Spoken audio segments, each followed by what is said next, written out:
In business, there's no room for guesswork. Every shipment matters. Every deadline counts. When you're trying to keep operations running smoothly, the last thing you need is uncertainty. That's why reliability is at the core of USPS Ground Advantage. From the moment your package is first scanned in, it moves through a secure nationwide network, aiding in a timely and accurate delivery. You get near real-time tracking so you can keep up with your shipments. And with affordable upfront pricing, there are no hidden fees or surprise surcharges to throw off your cost sheets. It all adds up to predictable deliveries you can depend on. Because knowing your logistics are handled lets you focus on everything else: your customers, your team, and the future you're building. Visit USPS.com/Ground Advantage to start shipping with confidence. USPS, official shipping sponsor of the NHL.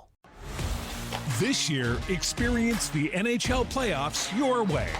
Want to watch a single? Do or die Game 7, a full week of heavy-hitting back-and-forth series. Then check out Sling's 1, 3, and 7-day passes. Watch the chase for the cup on ESPN and TNT, starting as low as $4.99. No long-term contracts or overpaying. Just live hockey at home or when you want it. Sling lets you do that. Visit sling.com to learn more. This is Money Moves on VSiN, the Sports Betting Network.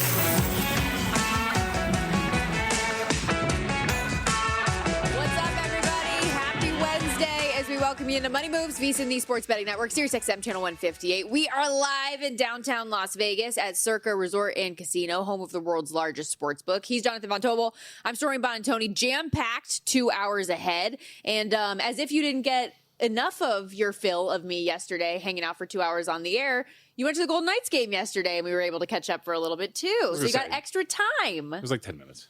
Yeah, but for someone who claims not to, like me very much, good seeing you yesterday. Anyway, we have a lot to get to here today. So crew, listen to me and let's get it started with the rundown. It's time for the top headlines and topics of the day. This is the rundown. We're going to get into a little baseball as we go. By the way, 2 games in action right now. Orioles up 2-0 over the Yankees. Guardians up 3-0 over the Angels. Sorry, JVT. But Jensen Lewis is going to join us a little bit later on in the program. Host of VSiN by the Books, also former MLB pitcher. Talk through some of the bets he has today on the diamond and some futures plays as well. Yeah, looking forward to hearing about the futures that he's got and big picture on some of these teams, too. Some of the best bets for a short card today. As you mentioned, some day games, so we'll keep track of this. Reed Detmers, as you said, struggling against Jensen's Guardians. Our own Adam Burke's Guardians, who I know is watching this because I sent him my Angels TV login right now. So baseball is going to be front and center here pretty quick. I mean, we're already getting to the nitty and the gritty in both the NBA and the NHL playoffs. You're going to blink, and all of a sudden, it's going to be the dog days of summer.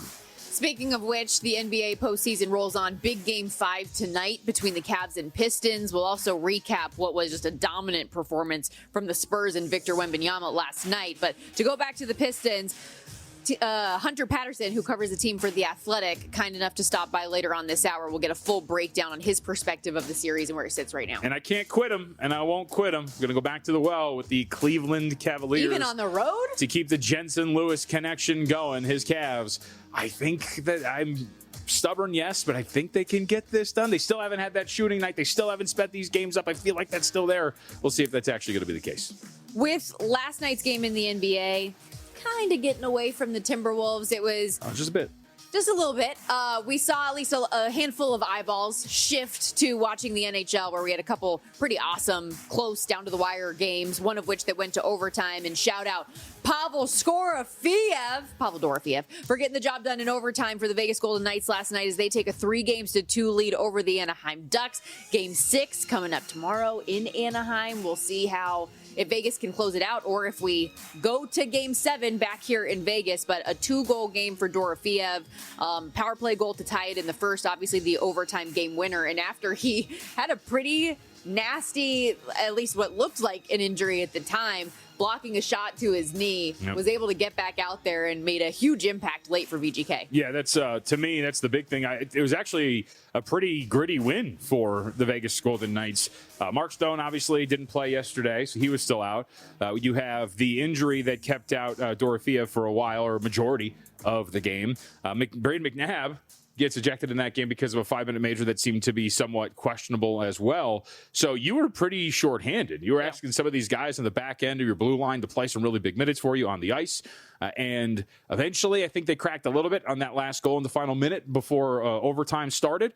But outside of that, like, you got to give the Vegas Golden Knights credit. Shorthanded, beat up, and yet you come back after a momentum killer right before the end of regulation to win relatively quickly in overtime. I was actually glad because you know how there's always broadcaster jinx stuff.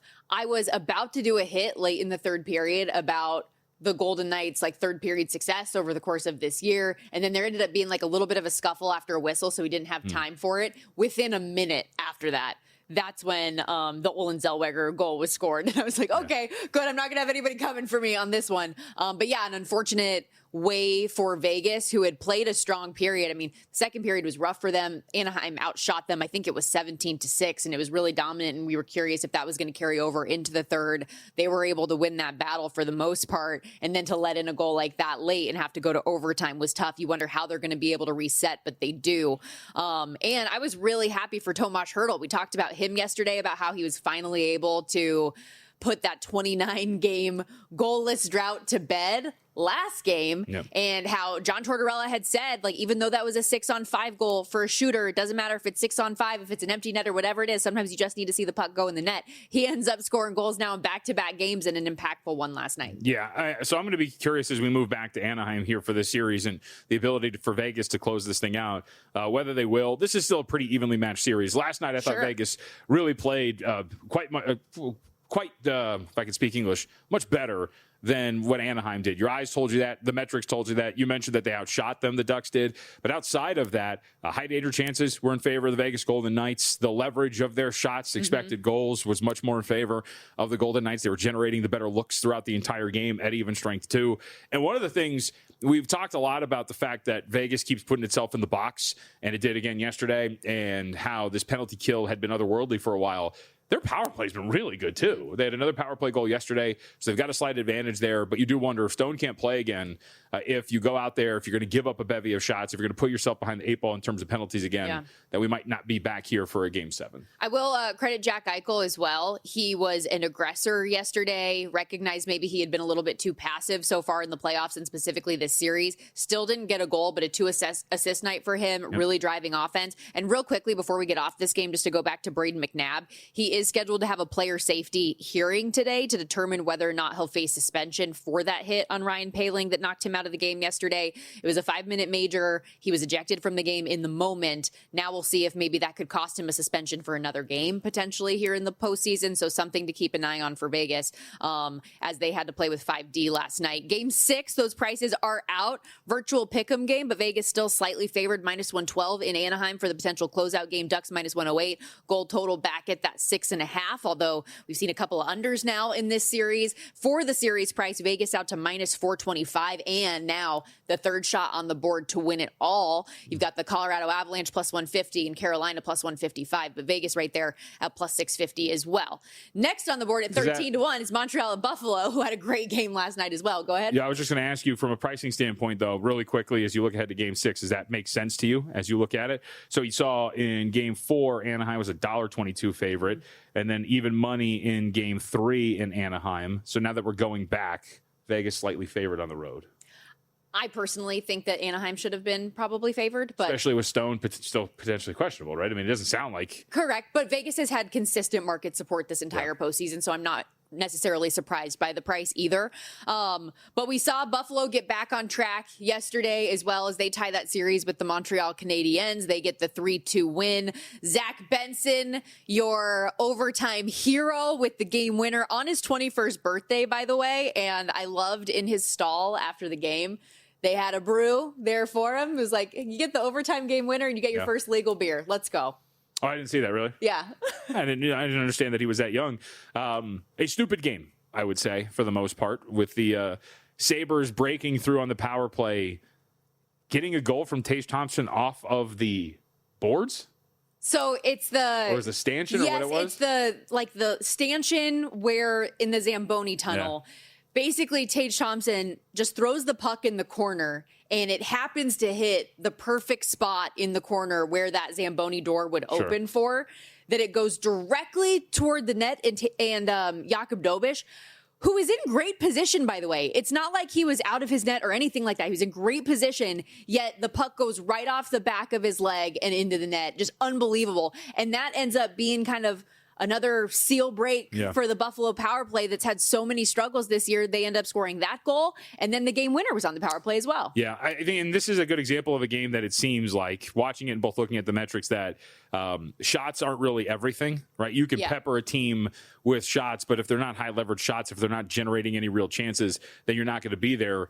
Canadians outshoot Buffalo 30-22 for the game, but if you look at expected goals, well in favor of Buffalo in this game. High danger chances were pretty much even, but it seemed like the Canadians, and if you look at the heat map, were just kind of peppering from outside as opposed to really kind of getting gritty and getting in there and actually generating some really good looks for them, maybe attacking off some rebounds. We saw last night where we were watching, there was a goal off a rebound too. So a lot of low danger opportunities for Montreal, and they didn't cash in, and it seemed to be a difference. And something that we talked about the last couple games after Montreal had that win in Game 3 was the way that at least public perception of this series had been like, this is all Montreal now, but we're just so reactionary on a game-to-game basis. So it's like, Buffalo's not out of this by any means. And then they go ahead and tie the series here. In terms of the series prices, Buffalo is back to a favorite once again at -115. Montreal -105 right now. Game 6 in Buffalo coming up tomorrow. The Sabres -122 favorites to take that 3-2 series lead.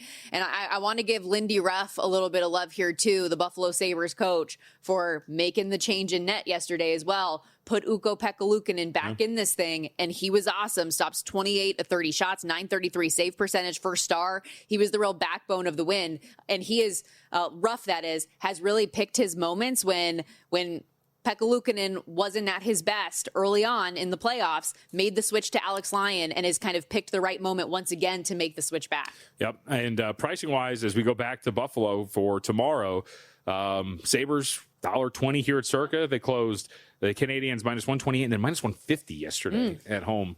Eventually lose that. So your point about the pendulum swinging, whether it's from power rating or performance, maybe the goaltender change, seemed like the market thought that was a downgrade for Buffalo, but ultimately did not get there. And so now we're sitting at these two teams. It seems relatively even in terms of their rating.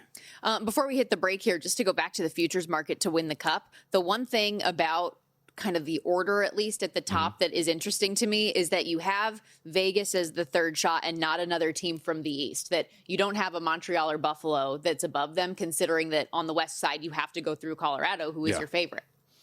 Yeah, well, I mean, that seems like it's going to be nearly impossible. Watching both of those teams yesterday, even in person, I was like, this doesn't seem like a group that is either one of them that's going to be able to topple that monster. Speaking of which, Colorado, big favorite tonight, over $2 in a potential closeout Game 5 against the Minnesota Wild back there at home in Denver. We'll preview that game a little bit later on, but when we come back, let's preview Game 5 in the NBA. Cavs and Pistons next with Hunter Patterson.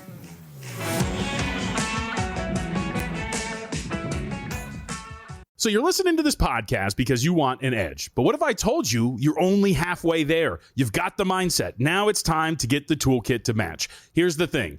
Pro bettors spend thousands on data and tools. But what they don't want you to know is that you can get the same edge for a fraction of the cost with VSiN Pro. VSiN Pro gives you access to expert picks, public betting data, prop projections, powerful tools, analytics, and more. Just tap the link in the description and see why thousands of bettors are already using VSiN Pro to cash more bets.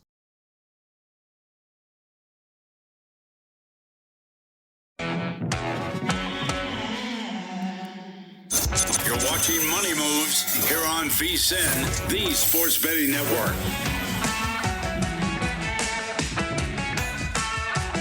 Massive Game 5 tonight in the NBA. The Cavs have won 2 straight and appear to have their offense back on track, but with the series shifting back to Detroit tonight, how will Cleveland fare on the road? To break it all down, excited to have Hunter Patterson join us here on the Progressive Guest Line. Covers the Pistons for The Athletic. You can also follow him on X at Hunter Patterson. And the Cavs, who have yet to win a road game either round this postseason. Odds makers seem to know it because Detroit favored by 4.5 once again back at home. What's your biggest takeaway been from this series so far through 4? It's been a fun physical series. I think they're two evenly matched teams. The Cavs, I thought, have done a pretty good job of matching the Pistons' physicality, which they usually have an advantage over most teams in. And it's been just kind of a really, I mean, if you love offense, Donovan Mitchell went off and had 39, I believe it was, in the second half of Game 4. And so it's been an all-around interesting series so far. When it comes to the Pistons, the way they've been playing defensively here, what have they done so well that has taken Evan Mobley out of the series for the most part? I think they've done a good job of trying to bump him off his spots, not allow him to have easy entry passes. They've kind of been fronting him and just showing really good help side defense, and which doesn't really allow him to get downhill too easily. He hasn't been shooting it too well from three, so I think they've done a decent job of trying to contain him, and Tobias Harris has been his primary defender. So it's been a collective effort when you're going against someone like Evan Mobley, but the Pistons have done pretty well against him so far. Speaking to Detroit's defense, I know that they've done such a great job all season, and then here in this series as well, forcing turnovers, but it seemed like offensively they started to have a little bit of a turnover issue themselves the last couple of games. Is their offense equipped to overcome that? What's the conversation been around their turnover stuff lately? I think so. They have basically a 114 offensive rating at home and 106 on the road. So definitely something going into just the fact that home cooking allows them to just be more connected offensively. They seemed a bit disjointed. The Cavs have done a good job of blitzing Cade Cunningham and not really allowing him to get downhill when he's looking to in pick and roll actions. So they've somewhat mirrored the Magic's defensive scheme in terms of just packing the paint, making sure Cade sees a ton of bodies anytime he's looking to get downhill. And some of those turnovers, as Cade mentioned after Game 3, have been self-inflicted, but I think it's just trying to get more side-to-side action, not trying to do too much ISO one-on-one offensive schemes and things to just move the Cavs defense around to just have multiple actions and eventually free yourself up for easier looks.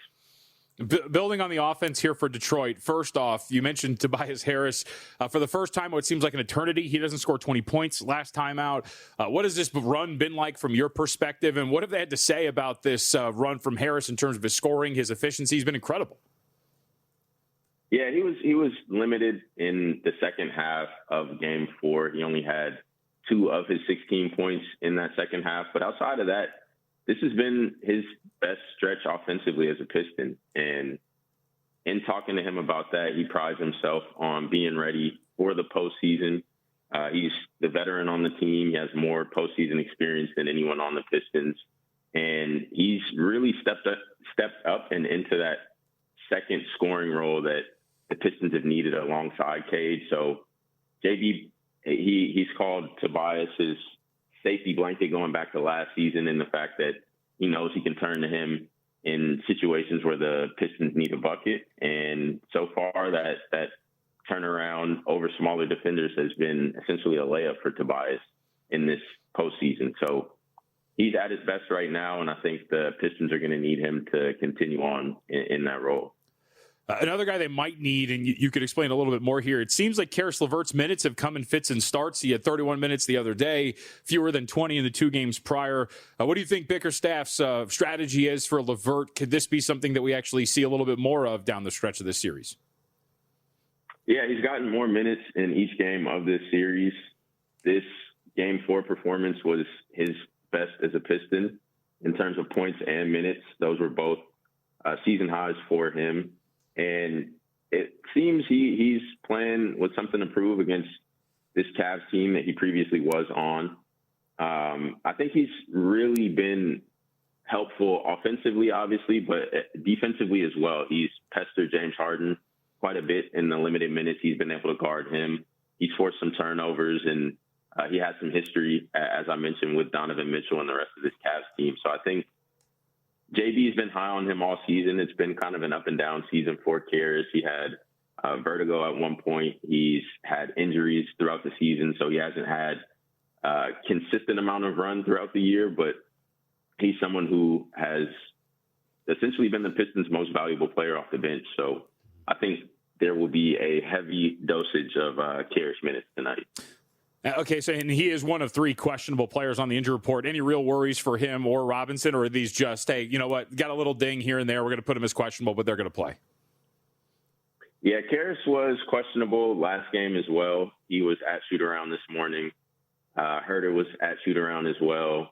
We didn't get to see Duncan for the open portion to the media, but he participated in shoot-around as well. So Herter has yet to play in this Cavs series. He's been dealing with an adductor injury, so we'll see how he continues to progress. But I'd assume that Karras and Duncan will likely end up being healthy for this matchup. Hunter Patterson, Pistons beat writer for The Athletic, joining us here on the Progressive Guest Line. Do you have a gut feel for how tonight ultimately goes with the Pistons back at home? Yeah, I think the Pistons will rebound from these 2 losses. They seem to just thrive in adverse situations, so you'd, as a Pistons fan, like for them not to have to be at their best after 2 losses in a row, but that just seems to be the common theme with them throughout this season. The Cavs have yet to win on the road. The Pistons are much better at home, given their offensive rating and defensive rating. The defensive rating at home is 104 as opposed to 108.7 on the road. So I think the Pistons understand that a lot of the mistakes that they were making in Cleveland were self-inflicted. They were putting the Cavs on the free throw line too much, had far too many turnovers, which you all mentioned earlier. And those are things that seem to be essentially course-corrected at home. At this point, when you look at this, let's spin this forward. Hypothetically, they win this series. What went so well for Detroit in the regular season against the Knicks, and can they replicate that here with this version of New York that seems to be quite different? Yeah, Cade had some of his most impressive games against the Knicks. I think there's a comfortability in against the wing defenders that the Knicks have in OG Anunoby, Mikal Bridges. Josh Hart stepped up and tried to guard him. Jeremy Sohan, who doesn't really play much, but had a stint in their last matchup in New York that ended up being a highlight for Cade.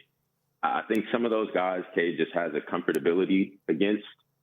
But you're also going to need Jalen Duren to step up. This hasn't been, I think, the postseason run that he might have wanted, but he had success against the Knicks as well. And then I think Asar, he really learned from that matchup against the Knicks last postseason. And Jalen Brunson was his primary matchup. Brunson is one of the best in the league at being able to draw fouls and get to the free throw line. So I think Asar, he just studies film more than anyone I've been around in the NBA. And I think he's used what he's learned from that series to be even better. Throughout the regular season, we saw it a bit against New York during the regular season, and it's bled over into the postseason as well. So I think it's a combination of the comfortability Cade has against the Knicks.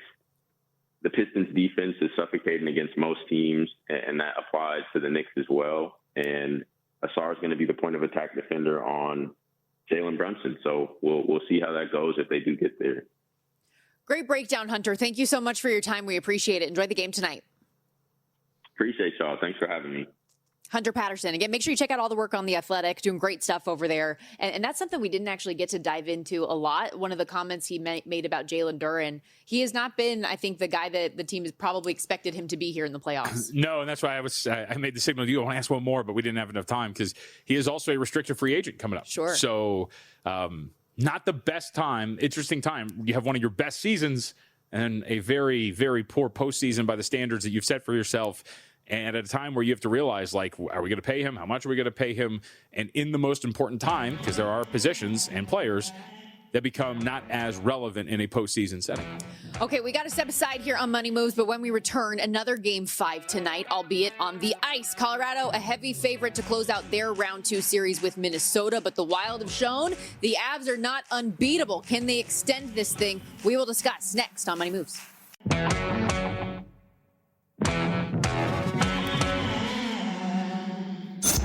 watching Money Moves here on VSiN, the Sports Betting Network.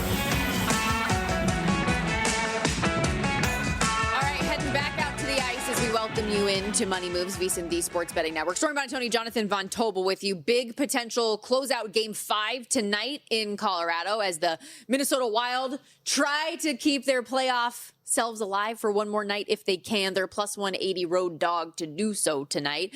Colorado, we are seeing take a little bit of money up from minus 205 yesterday to as high as minus 230 on the money line right now. Total tonight, 6.5. I am very curious to see if Minnesota can push this thing to 6, but it's going to be an uphill battle on the road tonight. Yep. We know it's going to be, it seems like Blackwood again has been reported by some that are covering the Avalanche. So interesting, that Wedgwood gets benched despite a pretty decent run. So you get Blackwood in between the pipes. Do we have a sense of what Minnesota is going to do? Is there going to be a change at all? I would anticipate it's Volstead again. Volstead again. Okay. It's weird because I can check to see. He's been burned a couple of times in this series, and yet Wild don't seem like they're going to be budging there anytime soon. Either way, I think this is just a question of, do you think this pricing is accurate on Colorado? Is it maybe too high? And if it isn't, then you act accordingly. But I would not want to be on the side of Minnesota here. You look at some of the even strength metrics, the way they've been outplayed, the generating of high danger chances, the quality of the shots that they're putting on net. The Wild have seemingly not had really an answer for anything that the Avalanche are throwing at them. That's how I feel as well. And I will say last game specifically was closer than the final score of a 5-2 final would indicate. They were battling for much of that game, although like you talk about the chances and there was a streak during that game where Minnesota went like 20 minutes without even having a single shot on goal. So it feels a little bit like apples and oranges, which is crazy considering how high I've been on Minnesota coming into the playoffs in general, and even thinking that they could give Colorado a series on the offset, like maybe push this thing to 6-7 games. Looks like it's going to be curtains tonight when all is said and done. If you are someone, however, that thinks Minnesota can extend this out at least one more game, instead of betting the plus 180, plus 190 tonight, I think that you're getting more bang for your buck if you're looking at the series total games to be 6 at the plus 320 range, or Colorado to win 4-2, whichever way your sportsbook has you bet it. I would find it very hard to believe this thing going farther than 6. And if you think Minnesota can win tonight, I think that's just a more advantageous angle in terms of the price point you're going to get. I do agree with you, though. I think that Colorado closes this thing out tonight. What about the total? I lean under in this one personally, especially the 6.5, and it is juiced to that side, minus 115 right now. Looking at this, to me, because you have the Wild backs against the wall angle, and knowing that last game specifically, kind of with a similar mindset for Minnesota trying to get back into this series, playing much harder defensively at large, that you're going to get a tighter checking, more physical playoff style type of a game tonight. There are some people with that mindset that like Minnesota on the puck line today, plus a goal and a half. So I am not of that ilk, though. I think if you're betting this game, I would rather have plus money on Colorado laying the goal and a half, knowing the potential for, let's say this is a tight game at the end, or Minnesota's down and they're trying to claw back into this thing late. They're going to be more aggressive in pulling the goalie, which means more opportunity, or like longer time on ice with an opportunity for an empty netter. I think that would be more likely, in my opinion. And so, I'm sorry. So you said the way you would play this is, if I had to bet a side, I would bet Colorado on the puck line at plus money. Yeah, that's what I was thinking too. I mean, just everything you just said too. I mean, generally pulling your goaltender, how many minutes if you're down by 1? I mean, I would say like 2 minutes roughly. So this one, what do you think? Be a little bit more aggressive. If they're down, probably 4 or something. So like you said, seems like a good opportunity for Colorado to maybe not only help push this over, but win by a margin that would cover that puck line at plus 115 or so. And I just pulled up Jonathan Davis, who is our VSiN hockey betting expert here at the network. I pulled up his daily article where he has his best plays of the day, and something else that he added to his portfolio. He's got a handful of different prop angles for this game tonight. Was you can bet specifically Colorado to score an empty net goal. And so we look at that puck line for the Avs, plus 114 on that price. For Colorado to score an empty net goal, it's plus 175. Feels essentially like a I was like looking the for that. same Where bet is that? in a sense. I'm sure there are different books that can do it. Maybe look at a FanDuel or a DraftKings at the expanded markets. Bet 365 also. he had that or either team to score an empty net goal plus 110 as an option as well. But that is a good reminder as well. If you go to vsin.com/subscribe right now, see an article like this, yes, for the NHL postseason, but our guy Zach Cohen doing so much with the NBA. He's watching. Don't be nice. Oh, Zach's watching. Oh, no. Yeah. I feel like I'm very pressured right now. He has such great stuff, not only like in the NBA right now for the postseason, but doing MLB props. So we have so much MLB content with the regular season rolling on. vsin.com, instead of our usual price, $240 for an annual subscription, we're cutting that down to $199 and giving you an extra 2 months for free as a part of it. When you go to vsin.com/subscribe, you need to use the promo code PRO, P-R-O, when you do it. But it's awesome because you get the additional time to your subscription and unlimited access to everything at the website, which isn't just articles, but we have these AI-powered prop tools now with Opta AI, 24/7 video, all of the betting guides as they come out. Football season will be here before you know it. This is a big NFL week, of course, with the schedule release coming out Thursday night. So get ahead of it while you can. These deals aren't going to last long. So I'm shopping around to see if I can find some of these. Find one. These empty net goal props. Because it's interesting, right? Especially like at that number for Colorado. I think that's worthwhile. He did a half unit on that play, ultimately. The Avs have been great at home this postseason. Perfect. They've outscored the Wild and Kings 18-10 in that time. There are some injuries to be aware of. I haven't seen the availability from Colorado yet, so I probably should have pulled that up in the commercial break. Apologies. But Arturi Lehkonen and Sam Malinsky were both late scratches to game 4 with lower body injuries. Bednar, last I saw, was calling them day-to-day, so we'll see out of skate this morning or if they're going to be game-time decisions, what the update is on that. And then for Minnesota, unfortunately, and this is just another reason why I like Colorado tonight, still no Jonas Brodin and still no Joel Eriksson-Ek. And Eriksson-Ek specifically is just such a massive loss for them. Top line center, their center depth is just really, really lacking without him. He's such a facilitator. He's such a driver of offense, and not having him has had a really big impact. It is at BetMGM, so I found okay. Him. Yeah. And those prices too. So Avalanche plus 175 to score an empty netter, either team. I think I might add that tonight. Yeah. I like that. And empty net goal in the game is plus 110. Very cool. Also, just some league-wide news that we had come through today. The Toronto Maple Leafs have officially fired Craig Berube after 2 seasons. I think... So the great evil executive did a good thing, right? I think so. Yeah. I mean, I don't know if anybody's particularly surprised the way the last couple of years have gone and what he has said. And let me pull up the exact quote because... the one thing that did surprise me about it, not the production of the Toronto Maple Leafs the last couple of years, I totally get it from that standpoint, but apparently they had like a really lengthy series of meetings over the weekend that made you think potentially with this new leadership, would they want to hang on for a little bit? And they decided not to. So John Chayka, the new GM in Toronto, said this decision is more reflective of an organizational shift and an opportunity for a fresh start than it is an evaluation of Craig. I would not be surprised if Craig gets another job in the league in maybe not this offseason, but in the future. He's still going to be an NHL head coach, but this is it just wasn't working in Toronto, and they have all of this new stuff that they're coming in. They have the number 1 draft pick. They're trying to set the tone for change, and this was part of it. Also, at last check, Chris Knobloch, still employed by the Oilers, but according to Mark Spector of Sportsnet, the expectation is he will be out by the end of day. Both of these teams, you would have to imagine, are going to be targeting Bruce Cassidy. We already know that the Oilers requested an interview with the Vegas Golden Knights, to which they have, according to Frank Saravalli yesterday, just like not responded to it. It's not like they've denied it, but they granted him permission to interview with the Los Angeles Kings, who are in the division, but not the Edmonton Oilers yet. And I do find that at least interesting on the surface, because to me, that kind of says who Vegas views as their competition in the division off the top. Will they do it for the Maple Leafs? Yeah. But will they do it for the Leafs as they're in the Eastern Conference? I would imagine yes. Yeah. Probably. If obviously they assume they come. Dude, they change these coaches like socks, huh? These guys just like go around, just team to team, just all right, here we go. Just another crack at it. It's kind of the NFL. Yeah. My first Tortorella press conference yesterday was interesting. Oh, yeah. What'd you think? Interesting cat. He was asked about, essentially, I'm paraphrasing, you mentioned that you talked to Tomas Hertl and, kind of boosted his confidence. What'd you say to him? Oh, I'm not going to tell you that. I'm not going to tell you about that. Yep. And about one of the penalties that they weren't happy about, I can't remember which sequence it was. He says, don't even ask me about it. Yeah. Why would you even do it? I was like, okay.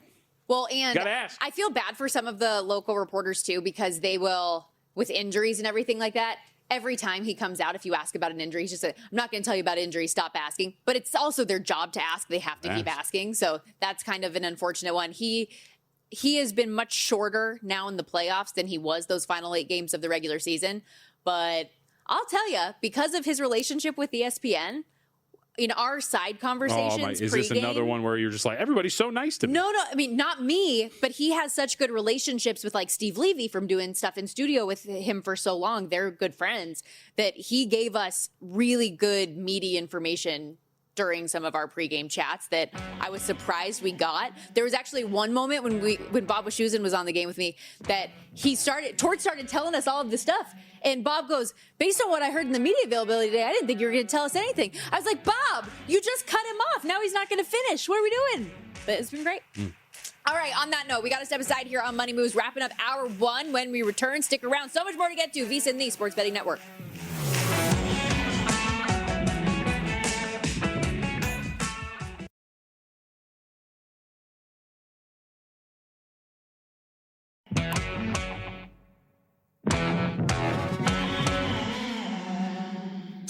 You're watching Money Moves here on VSiN, the Sports Betting Network. We're cruising here on a busy Wednesday edition of Money Moves on VSiN, the Sports Betting Network. Why are you humming? I mean, I don't know if we're cruising. I feel like this hour has gone by quickly. We've had some fun. I thought the show was almost over. What? Yeah, I was like, dang. You just thought it was only still an got hour and today. 15 minutes. No, just kidding. We have a good job. Love doing this. Not too bad. Also, are you happy about your Angels getting back into this game? Kind of. Zach Neto with the 2-run shot a couple of innings ago. The problem is, and so far, Detmers has really calmed down. The beginning of the game looked pretty shaky. Early damage for the Guardians, but he settled in a bit, but his day is about to be done. He's at 94 pitches, bottom of the 6th inning with a runner on and a full count. So would expect that this is the end of the road for Detmers, and then you get into one of the worst bullpens in Major League Baseball. Yeah. So while they have done an admirable job, cannot believe that the Angels are in a very good spot to maintain this and potentially get back into it in the sense of winning it. They're trailing by a run. In-game lines right now, Guardians about a $5.70 favor, minus 576 over at DraftKings, and I would think that pricing is accurate. What is the updated total while you have that up for Yankees-Orioles, as Baltimore's up 5-0 right now in the top 6 with one out? 7.5, shaded to the over at minus 136. All right, there you go. Yankees might not be the perfect team that we all thought they were. I know it's May 13th, but one could argue this fraudulent team that has nothing in front of them whatsoever. Ooh, are you adding them to your fraudulent list? No, I think they're going to be pretty good. But we saw yesterday they corrected course a little bit, had a 4-game losing streak, had lost 5 out of 6, get the win 6-2 over the Orioles. A little bit of the issue has been their bullpen rearing its ugly head at times. They're going to need a little bit of help here. And just worth pointing out that, again, today, Fried goes out there, lasts just 3 innings, and then Blackburn comes in, gives up another 2. So those 5 runs all charged to those 2 guys. But Fried, I'll have to look to see if maybe there was something going on here. But I just want to point out, with such a highly power-rated pitcher like Max Fried, lost the last start. He'd given up 5 earned runs. He's kind of been all over the place here. And in his outings so far this season, the Yankees are 5-4. Okay. And if they lose this, it'll be 5-5. And think about the prices that you're laying with the Yankees. So if you've been fading Max Fried, even though nobody would ever do it, you have been coming out on top quite a bit in terms of your payout. Well, you know what? Let's stick with baseball here, shall we? And a reminder, coming up in hour 2, we'll have VSiN's own Jensen Lewis on the program. He's going to break down some of his favorite plays for the day, some futures as well. But I know a couple games that were at least on the radar for you today, one of which Nationals and Reds. And we saw the Nats take game 1 of the set yesterday, 10-4, crushing the long ball too. 6 home runs in all. My fantasy team may be trash, but at least I have James Wood, who goes yard again yesterday, his 12th of the season. For the Reds, meanwhile, struggles continue here. They've dropped 9 of their last 11 straight up. This pitching staff has given up the 4th most homers in the league, 5th worst ERA, 6th worst bullpen ERA as well, and can't do anything at the plate. League worst average, 2nd fewest hits in the league, 5th fewest RBI, and it just goes on and on. That said, Nick Lodolo going today, made his first start back against Houston on Friday after missing the first 6 weeks of the season with a hand blister that was significant. Yeah. What you say? That, well, because he was one. You talk about fantasy. He was one of my fantasy selections, and then of course immediately hits the injured list. Now listen, it wasn't great though. He gave up 2 homers, no, it was not. 4 runs in all on 5 hits, just 2 strikeouts and a walk. Do you think he can start to dial things in a little bit better now in start number 2? Yeah, that's really why I wanted to bring this game up. It's just from a pricing standpoint, given the fact that Liddell has worked his way back, the blister issue that you talked about here on his hand, the fact that we know that this Reds lineup has its weaknesses too. Are they really in the situation, even opposing Jake Irvin? Are you willing to come in here and say, yeah, you know what, like $1.50 or $1.60, that's a fair price for the Cincinnati Reds. I just don't know if I'm there yet. Might be one of those situations where, look, you take 142 on principle because the price is too high, and then you watch Irvin get knocked around here a bit. But I do think from a pricing standpoint, Nationals are somewhat desirable here against Cincinnati. And you know this too. I mean, this comes from a preseason thought that the Reds are really not that great of a team, that the lineup has some really strong issues for a team that is considered to be by some a potential playoff group. Don't think that's actually the case. So I thought from a pricing standpoint, and shop around, like, you know, at plus 130, plus 135, I don't want that. But there's plenty of spots that are offering, like the spot we're at here, Superbook and others, that are giving you over plus 140, plus 145 on Washington, and I think anything above plus 140 would be worth adding. So we'll have best bets later, but take a crack against Nick Lodolo in the Cincinnati Reds later today with the Nats. Okay, run total in that one, 9.5 as well. Rockies, Pirates, another series of intrigue. Paul Skeens was awesome yesterday for Pittsburgh. They win 3-1 at home to open the series. He took a no-hit bid into the 7th, retired 18 of his first 19 batters. Ended the day, giving up 2 hits into the 8th, no runs, season-high 10 strikeouts. Yeah. To improve the ERA to sub-2 now, JVT. The Pirates have won 7 of their last 10. Colorado's recent history, not so great. Dropped 3 straight, 10 of their last 13. How do you see tonight going? Death, taxes, and a Rockies pitcher that's doing things that are probably unsustainable. Now, Tomoyuki Sagano was our target for a while, and he got knocked around the one time last time we talked about him, and it started against the Mets about a week ago. And here we have Quintana, 3.90 ERA, but a 5.75 on the fielding independent, 5.93 on the expected ERA is above or just about 4.5. Quintana's not striking out guys, and he was never a dominant strikeout pitcher, especially if you just go back to the tail end since like 2021 or so. But it's really fallen off this year. The swing and miss stuff is not there. The command issues are still there, and in fact, a little bit worse than they were a season ago. And very quietly, not by a very wide margin, but still giving up some home runs at a little bit of a higher clip than he was a season ago. Contact numbers, I mean, barrel rate's fine, but the hard hit rate too. So, look, he's pitching to some contact. He's not giving up a ton of hard contact, but you just don't expect that he's going to continue to get away with this. Then you get on the other side, you get Keller. Keller's been pitching extremely well to this point for the Pirates. 2.87 ERA over 47 innings of work for him so far. Expected numbers really tight with where we're at, 314 on the fielding independent. So all this to be said is asking the Pirates to win by margin today, I don't think is the most unfair ask. Minus 1.5 in the range of plus 115, depending on where you look. You're looking at plus 113. They're at DraftKings.